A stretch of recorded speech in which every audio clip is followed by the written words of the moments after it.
এবং এই যে আন্তর্জাতিক যে পায়তারা যে একটি দেশকে ধর্ম একটি ইস্যু ধরে এবং ধর্মীয় মূল্যবোধকে শেষ করে নারী পুরুষকে প্রতিপক্ষ বানিয়ে পরিবারগুলো ভেঙে সমাজ ভেঙে একটি রাষ্ট্রকে একেবারেই মুসলিম রাষ্ট্রগুলোকে যেভাবে করে শেষ করা হয়। আমি যে আমাদের যে বর্তমানে ডক্টর ইউনূস আমাদের অত্যন্ত শ্রদ্ধেয়, তিনি যেভাবে দেশে শান্তি ধরেছেন, আমি এই মুহূর্তে মনে পড়লো যে নারীদেরকে আমরা ক্ষমতায়ন করতে চাই। গতকাল আমরা কি দেখলাম?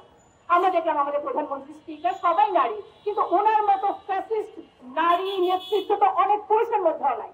তার মানে কি আপনারা বলবেন যে শুধুমাত্র নেতৃত্বে ক্ষমতার সংখ্যা বাড়িয়ে দিলেই নারী ক্ষমতায়ন সম্ভব? সুতরাং আমরা আমাদের উপদেষ্টা এবং এই বর্তমান প্রশাসনের কাছে বিনীতভাবে অনুরোধ করবো, কমিশনের রিপোর্ট গুলো সমালোচিত হয়েছে যে কারণ এটি একটি ইনক্লুসিভ কমিটি হয় নাই।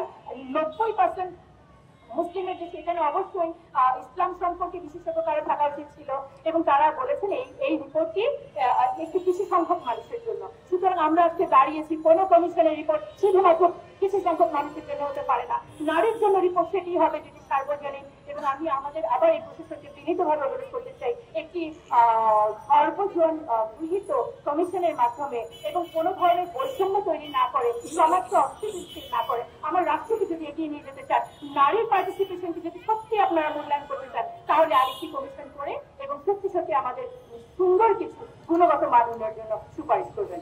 ধন্যবাদ সবাইকে। আমাদের যে শ্রদ্ধা বোনেরা এটি তৈরি করেছেন, আমাদের অবস্থান কোনোভাবেই সেই কমিটি সদস্যদের বিরুদ্ধে নাই, তাদের সাথে আমাদের কোনো বিরোধ নেই, সংঘাত নেই। আমরা দাঁড়িয়েছি তারা যে সুপারিশগুলো দিয়েছে সেগুলো যেহেতু কনফ্লিক্ট করছে, সেগুলো নিয়ে কিছু কথা বলার জন্য। তো এতক্ষণ ধরে কিন্তু আপনারা সেই ইস্যুগুলো যে বিষয়ে কনফ্লিক্ট অলরেডি জেনে গেছেন। আমার এগুলো নিয়ে ব্যাখ্যা করার জন্য আমি আসলে দাঁড়াইনি, আমি এখানে দাঁড়িয়েছি এতক্ষণ ধরে যে ইস্যুগুলো আপনারা শুনলেন সেগুলোকে আমরা একসাথে করবো। যেমন একটি গল্প আছে না, যে সেই 6 অন্ধ ব্যক্তি একটি হাতি দেখেছিল, তারা কিছু দেখতে পায় না। একজন যে হাতির দেহকে ধরেছিল সে বলেছিল যে হাতি হচ্ছে দেয়ালের মতো, আরেকজন লেজ ধরেছিল সে বলেছিল হাতি হচ্ছে দড়ির মতো, আর যিনি হাতির সুরকে ধরেছিল সে বলেছিল বল্লমের মতো। তো আমরা এখন এই প্রতিটিকে আলাদা আলাদা ব্যাখ্যা না করে আমি সামগ্রিক ভাবে অন্ধ না হয়ে চোখ খুলে এই সুপারিশগুলোকে একটু একসাথে করে আপনাদের কাছে উপস্থাপন করতে চাই। প্রথমত, এটি ব্যক্তি জীবনে ব্যক্তিগত লেভেলে কি সংস্কারের কথা বলা হলো যে আমার দেহ আমার সিদ্ধান্ত, ব্যক্তি জীবন। তার মানে কি আমি যা খুশি তাই করতে পারি, আমি বিবস্ত্র হয়ে বাইরে যেতে পারি।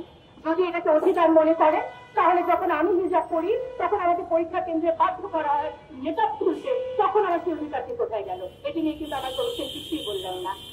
এবং এই ব্যক্তি জীবনে স্বেচ্ছাচারিতাটাকে তৈরি করার পর তারা হাত দিলেন পারিবারিক পর্যায়ে, সমাজের সবচেয়ে ক্ষুদ্রতম ইনস্টিটিউশন।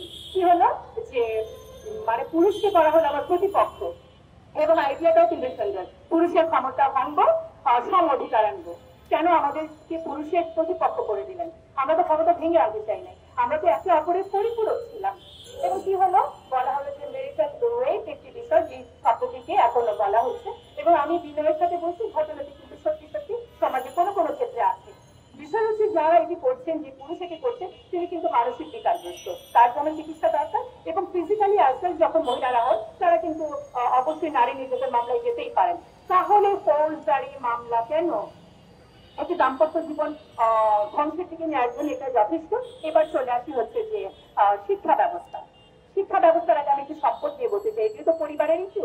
বলা হলো যে সম্পদ এখন সমান সমান পাওয়া যাবে, কত সুন্দর, নারীদের এত বড় সুযোগ পাওয়া। আমরা বলতে চাই ইসলাম আমাকে যে অধিকার দিয়েছে, আপনারা তো আমাকে সেই অধিকারটিকে নিশ্চিত করতে দেন নাই। আমার এই সোসাইটি থেকে তো আমি আমার ভাইয়ের কাছ থেকে যতটুকু প্রাপ্য সম্পদ পাওয়ার কথা সেটাই পাচ্ছি না। আপনারা খুব সুন্দর করে আইওয়াইজ আমাকে খুশি করে বলছেন